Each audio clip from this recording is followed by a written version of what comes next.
नमस्कार। मैं नियति कल्प आज मैथिली शरण गुप्त के काव्य यशोधरा के वैशिष्ट्य पर कुछ बातें रख रही हूँ। 1932 ईस्वी में प्रकाशित यशोधरा मैथिली शरण गुप्त का अमर काव्य है। यह एक चरित्र प्रधान काव्य है जिसमें गौतम बुद्ध की पत्नी यशोधरा के माध्यम से कवि ने समस्त नारी जाति का गौरव गान किया है। साथ ही यह भी सिद्ध किया है कि नारी किसी भी अवस्था में पुरुष से हीन नहीं है। वह अबला नहीं, पुरुषों के मार्ग में बाधक नहीं वरन साधक है।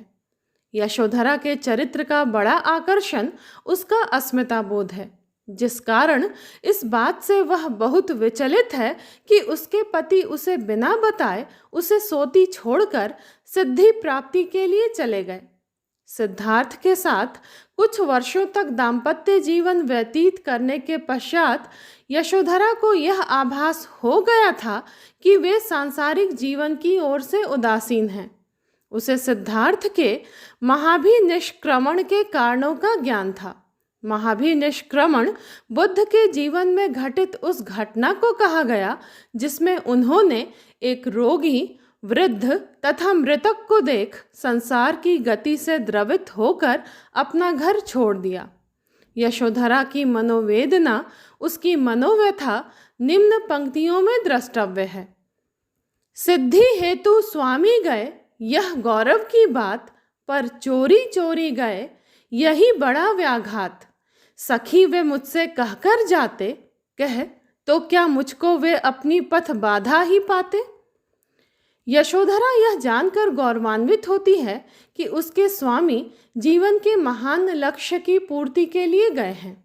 सिद्धार्थ जैसे महापुरुष की पत्नी होना उसके लिए गर्व की बात है, किंतु उसके हृदय को सर्वाधिक आघात पहुंचाने वाली बात यह है कि उसे बिना सूचित किए वे अंधेरी रात्रि में चले गए। इस प्रकार चोरी चोरी जाकर उन्होंने उसके नारित्व का अपमान किया है। सिद्धार्थ के इस व्यवहार से यशोधरा का आत्मगौरव आहत हो उठता है। सखी को संबोधित करती हुई वह कहती है कि स्वामी मुझसे कहकर वन को जाते तो ऐसी स्थिति में मैं क्या उनके मार्ग में बाधा उत्पन्न करती। निश्चय ही उनके मन में आशंका थी कि यशोधरा उनकी साधना में बाधक बनेगी। ऐसा प्रतीत होता है कि यशोधरा के हृदय से उनका पूरा परिचय नहीं था। वे यशोधरा के प्रति हार्दिक अनुराग का भाव रखते थे, किंतु उसको पूरी तरह पहचान पाने में वे समर्थ नहीं हुए। निश्चय ही उसके गूढ़ भावों एवं आंतरिक दृढ़ता से वे अनभिज्ञ रहे। यशोधरा तो सदैव उनकी अनुगामिनी रही।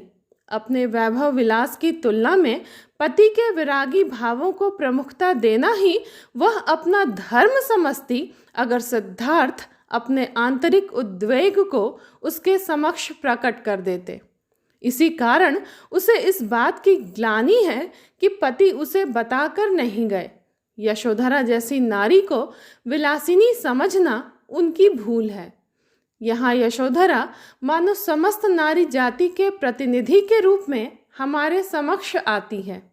सदियों से नारी की अवहेलना कर उसे सिद्धि मार्ग की बाधा बताया गया है, किंतु अवसर पड़ने पर नारी अपने जिस तेजस्वी रूप का परिचय देती है वह निश्चय ही सबके लिए अनुकरणीय है।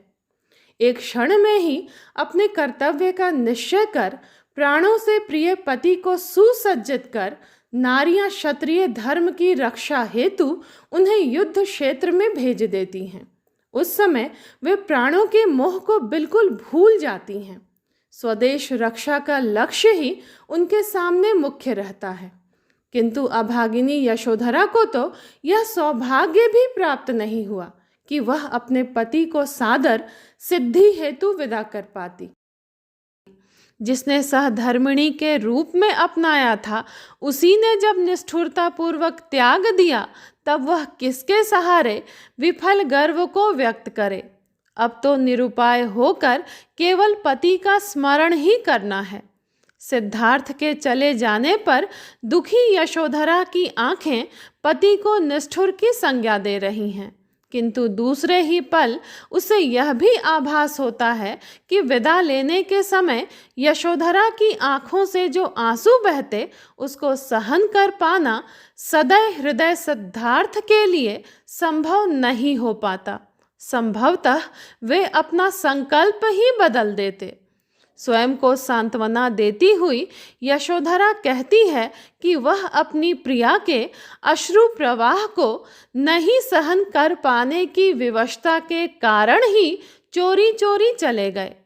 उक्त पंक्तियों में यशोधरा के व्यक्तित्व के दो भिन्न रूपों की छाया मानिनी और अनुरागिनी दिखाई देती है।